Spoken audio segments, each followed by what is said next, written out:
अगर आप भी अपने पत्नी के अकाउंट में प्रधानमंत्री आवास योजना का पैसा मंगवा रहे हैं तो हो जाइए सावधान।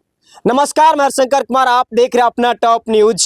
आप मेरे कैमरे में जिस चेहरे को देख रहे हैं, ये आज 1 महीना से थाना का चक्कर लगा के ठोकर खा रहे हैं दर दर की, और कहीं से इंसाफ नहीं मिल रहा है। इसके बारे में अगर जानिएगा तो आपके पैरों तले का जमीन खिसक जाएगा। पूरी जिंदगी कमाई लगा देते हैं पति अपने पत्नी को सजाने में, अपने घर को सजाने में, लेकिन इसका नाम है जीवत शाह। इनका शादी आज से 22 वर्ष पहले ज्योति देवी के साथ भी थी, जो कि पिपरा के सखवा में, और आज से 17 दिन पहले 4 तारीख को इनकी पत्नी 86,000 रुपए अपने अकाउंट में मंगवाई थी, जो प्रधानमंत्री इंदिरा आवास योजना का पैसा था। और 2 बेटी, जो 15 साल की बेटी थी और 17 साल की बेटी थी, उसको लेके फरार हो जाती है। और ये खबर जब इनको पता चलता है तो खोजने का प्रयास करते हैं। अपने परिवार हो, अपने कर कुटुंबित हो, अपने ससुराल हो, कहीं भी उस पत्नी का पता नहीं चलता है। उसके बाद यह बेचारा 17 तारीख के बाद थाना में आवेदन देते हैं। थाना में जैसे ही सरायगढ़ थाना में आवेदन देते हैं तो अभी तक समझिए एक फोन का कॉल डिटेल तक इसको प्राप्त नहीं हुआ है। थाना का चक्कर लगाते लगाते बेचारा परेशान हो जाते हैं। उसके बाद यह आवेदन देते हैं एसपी साहब को, और एसपी साहब भी इन बातों को अनदेखा कर देते हैं, और अभी तक एक कॉल डिटेल भी नहीं मिला। उसके बाद यह बेचारा मेल करते हैं, और ऐसे करते करते यह 22 दिनों से परेशान हो चुके हैं। और मैं आपको दिखाना चाहता हूँ वो महिला क्या क्या। देखिए, एक बूढ़े ससुर है जिसके पेशाब नली में पाइप लगा हुआ है, इनको समझिए छोड़ के चले गए हैं। एक जवान बेटे, उनका भी माँ ख्याल नहीं किए, जिसका उम्र अभी 15-17 साल होगा। अभी समझिए इसका पढ़ने लिखने का उम्र होगा। क्या सोचते होंगे कि मेरी माँ मुझे छोड़ के चली गई। एक पति जो अपने पूरी जिंदगी की कमाई अपने पत्नी के लिए छोड़ दिया, अपने घर बनाने के लिए प्रधानमंत्री आवास योजना का पैसा उसके अकाउंट में मंगवाए, और ये सारा समस्या समझिए कि 2 मिनट में ही खत्म हो गया और घर छोड़ के फरार होगी।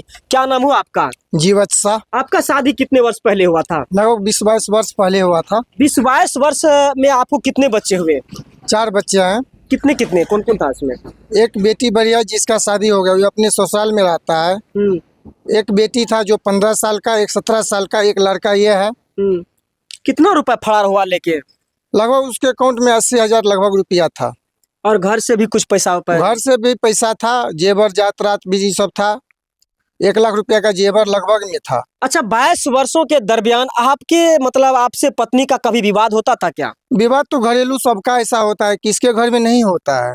अच्छा, आप बाहर रहते थे अक्सर या घर पे रहते थे? बाहर भी रहते थे, घर पे भी रहते थे। अच्छा, ये पहला पेमेंट किस्ती था या दूसरा किस्ती था? दूसरा पेमेंट था। दूसरा किस्ती हाँ, था। इंदिरा आवास का यानी पहला का कुछ न कुछ आप काम किए थे घर पे? पहला का कुछ काम किए थे। अच्छा, जब ये पैसा लेके भागा, ये कौन सा डेट था आज से पहले? वे 4 तारीख को निकला था घर से, 9 बजे दिन में गया है। तो पता किए आप कहाँ कहाँ? हम हर एक जगह पता किए, अपना रिश्तेदारी में जहाँ तक होता है यथक प्रयास किए। उसके बाद 7 तारीख को हम आवेदन थाना में दिए। सरायगढ़ थाना में? सरायगढ़ भपटियाही पड़ता है हम लोग का थाना, पहले किशनपुर पड़ता था, अब भपटियाही थाना हो गया है। जहाँ तक थाना में भी कोई नहीं सुन रहा है मेरा। अभी तारीख को आवेदन दिए, कोई सुनवाई थाना में नहीं हुआ? कोई सुनवाई अभी तक कॉल डिटेल नहीं उनका हमको मिल पाया है।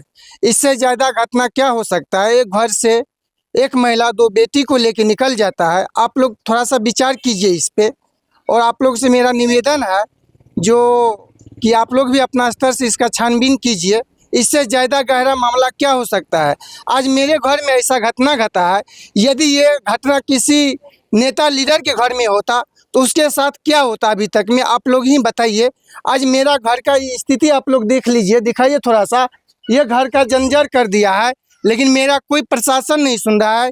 ये कांड किसी नेता लीडर के घर में हो जाता तो 1 मिनट में पुलिस प्रशासन उसको छान के निकाल लेता। यानी आप लगातार 7 तारीख से सरायगढ़ भपटियाही थाना का चक्कर लगा रहे हैं जी। एसओचओ साहब सुनने के लिए तैयार नहीं है? कोई सुनने के लिए उसके बाद आप एसपी साहब के पास आवेदन दिए? जी, एसपी साहब। तो एसपी साहब क्या आश्वासन दिया आपको? कोई आश्वासन अभी तक तो कोई आश्वासन नहीं। मेल भी आप? जी, मेल भी किया। आप देख लीजिए, यहाँ मेल किए हुए, हर एक जगह मेल किए हुए हैं। यहाँ आप देख लीजिए, दिखाइए, हर एक जगह मेल किए हुए हैं। यहाँ कोई सुनने वाला ही नहीं है मेरा। अच्छा, आपके पत्नी के पास कौन सा मोबाइल था? ये लग रहा है लोग आदमी कहता है घुसखोरी नहीं है, घुसखोरी नहीं है। यदि पैसा आज मेरे पास 50,000 1 लाख रुपया रहता तो अभी हम पत्नी और बच्ची को तुरंत खोज के ला लेते। पैसा नहीं है इसलिए कोई नहीं मेरा सहारा कर रहा है। अच्छा, क्या लगता है आपको पत्नी के ऊपर आपको शक है कि कहीं किसी से बात या कोई चक्कर वगैरह? ऐसा तो कुछ संदेह नहीं चल रहा है। या कोई किडनैप का मामला? ऐसा तो अब कुछ नहीं बता पाएंगे, ये तो पुलिस ही का मामला है, वही छानबीन कर अच्छा, सकता आपके है। ससुराल वाले क्या जवाब देते हैं आपको? उसको कोई इस पे एक्शन नहीं ले रहा है, वे लोग कोई एक्शन नहीं ले रहा है। मेरा ससुराल सखुआ परसा हुआ, उसका पिताजी का नाम श्री भागवत शाह है, कोई एक्शन नहीं ले रहा कोई अपने एक्शन, बेटे के वो लोग पढ़ते? कोई एक्शन नहीं ले रहा है। अच्छा, आपकी दोनों बच्ची जो थी वो पढ़ती थी? हाँ, एक 9 क्लास में और एक 10 क्लास में पढ़ती थी।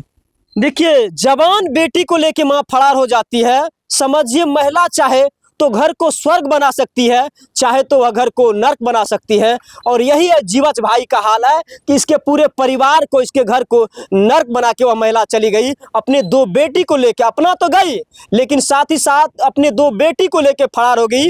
वो कई लाख रुपए लेके फरार हो गई और अभी तक कोई सूचना पता नहीं चल रहा। उसके पास मोबाइल था, फोन लगा रहे आप? हाँ, मोबाइल तो था उसके पास, लेकिन मोबाइल पे फोन लगा है। जिस दिन गया उस टाइम हम फोन लगाए तो 3-4 बार उसके मोबाइल पे रिंग हुआ है, उसके बाद मोबाइल स्विच ऑफ बता रहा है। तो उसको मिट्टी तो नहीं निकल गया, कहीं जमीन के अंदर तो नहीं चला गया है तो कहीं जमीन पे ही। और वहां से भी पैसा निकाला सिंहेश्वर CSB से। जब ये घर से गया तो आज 4 तारीख को ये घर से निकलता है, 4 तारीख को ये पैसा निकाल रहा है सिंहेश्वर CSB ग्राहक सेवा केंद्र से 8,000 रुपया।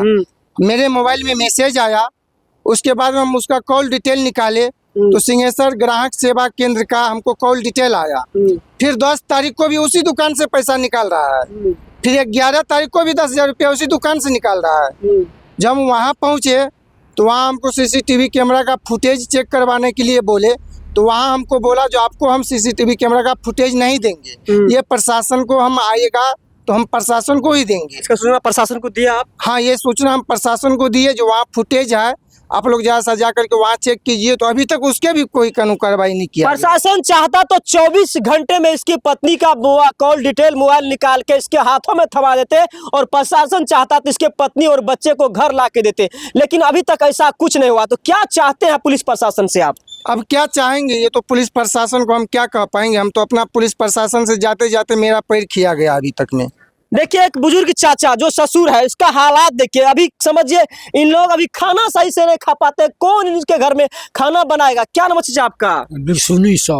मतलब आपका ये जो हालात है, पेशाब नली में आपका पाइप लगा हुआ है, तो आपका पुतोह जो है कब घर से फरार हुआ? वह 4 तारीख के गले भोर में। तो आपने अड़ोस पड़ोस गांव सब जगह पता कि नहीं मिला? वो सबसे पूछे थे, कोई नहीं कहे। कोई नहीं बता रहा है। समझिए इस परिवार का क्या हालात है। एक जवान बेटा है, समझिए इसका हालात क्या है। इसको कौन देगा खाना? क्या नाम बाबू तुम्हारा? दशरथ कुमार। अच्छा, मम्मी प्यार करते थे तुमको? हाँ। कब फरार हुआ पता चला तुमको? हमको नहीं चला। कहाँ पता चला ये नहीं मालूम है? नहीं। 2 बहन को लेके माँ फरार हो गई हाँ। और रुपए भी ले गई। अगर माँ यह वीडियो देखती होगी, कहीं होगी, तो क्या कहोगे माँ से? बोलेंगे आ जाओ, घर आ जाओ। अच्छा, आपका पत्नी अगर यह वीडियो देख रहे होंगे, कहीं भी होंगे, अगर वह घर आ जाते हैं तो क्या उसके साथ कोई जाति दुश्मनी नहीं होगा? नहीं, अपना स्वेच्छा से आ जाए तो कोई बात विवाद नहीं होगा। तो क्या कहिएगा अगर आपकी पत्नी अगर इस वीडियो को देख रहे हैं तो? हम यदि वे इस वीडियो को देख रहा है तो हम उनसे यही कहेंगे जो स्वेच्छा से तुम घर आ जाओ। देखिए, एक पति अपने पत्नी के लिए दर-दर की ठोकर खा रहे हैं। कोर्ट कचहरी, थाना, पुलिस, मुखिया, हर जगह जाके अपनी कहानी को सुना रहे हैं, लेकिन कोई सुनने वाला नहीं है। इस वीडियो को जरूर देखिएगा। अगर जो कोई इस वीडियो को देख रहे हैं, जहां भी अगर आपकी पत्नी मिले तो कैसे आपको सूचना करेंगे? वे मेरा नंबर है 88 63 08 71 53। यदि कोई सूचना करेगा तो उसको 10,000 रुपया का इनाम दिया जाएगा। देखिए, पति उसके लिए उचित इनाम भी आप लोगों के लिए बीच में रखा है, तो वीडियो को देखिए और शेयर करने का प्रयास करें। मैं बता दूं फिर से, यह मामला जो है सुपौल जिला के सरायगढ़ भपटियाही थाना के अंतर्गत टेंगड़ा बगेवा पंचायत वार्ड नंबर कितना है? Ward number 7। वार्ड नंबर 7 का मामला है। वीडियो को देखें और शेयर करें। जय हिंद।